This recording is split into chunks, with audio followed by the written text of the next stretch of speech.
சாய் பக்தர்களுக்கு என் அன்பு வணக்கங்கள். ஓம் சாய்ராம்.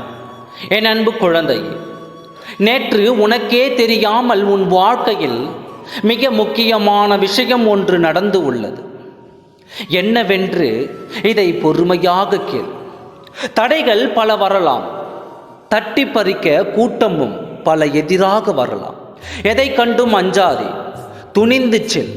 முன் வைத்த காலை ஒரு நாளும் பின் வைக்காதே. இனிமேல் நீ எடுத்து வைக்கும் ஒவ்வொரு அடியும் உன் வெற்றியின் படிகளாகத்தான் இருக்கும். உன் கடமைகளை நீ செய்து கொண்டே இரு.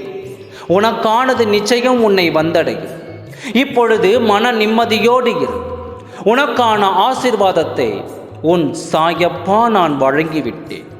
வாழ்க்கை பயணத்தில் பலவிதமான மனிதர்களிடத்தில் சில விமர்சனங்கள், குறைகள், எதிர்மறையான வார்த்தைகளை உபயோகிக்கும் பொழுது அதை கண்டு நீ கலங்காதே.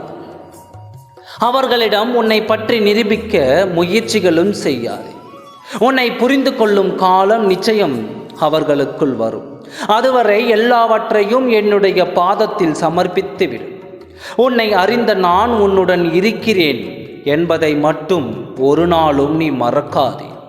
இனிமேல் நீ போகும் பாதை அனைத்துமே முள்ளாக இல்லாமல் மலராக இருக்கும். ஏனென்றால் நேற்று நான் உன்னை சந்தித்து உனக்கு நான் ஆசீர்வாதம் அளித்து விட்டேன். ஏதேனும் ஒரு வடிவில் வந்து நிச்சயம் உன்னை நான் வாழ வைப்பேன். நம்பிக்கையோடு இரு. என் ஆசீர்வாதம் உன்னை எல்லா சூழ்நிலைகளிலும் காக்கும். இனிமேல் உன் வாழ்க்கை சீரும் சிறப்புமாக வாழும். நீ சந்தோஷத்திற்காக காத்து கொண்டே இரு. அப்பா நான் இருக்கின்றேன். நல்லதே நினை, நல்லதே நடக்கும். ஓம் சாய். நன்றி, வணக்கம்.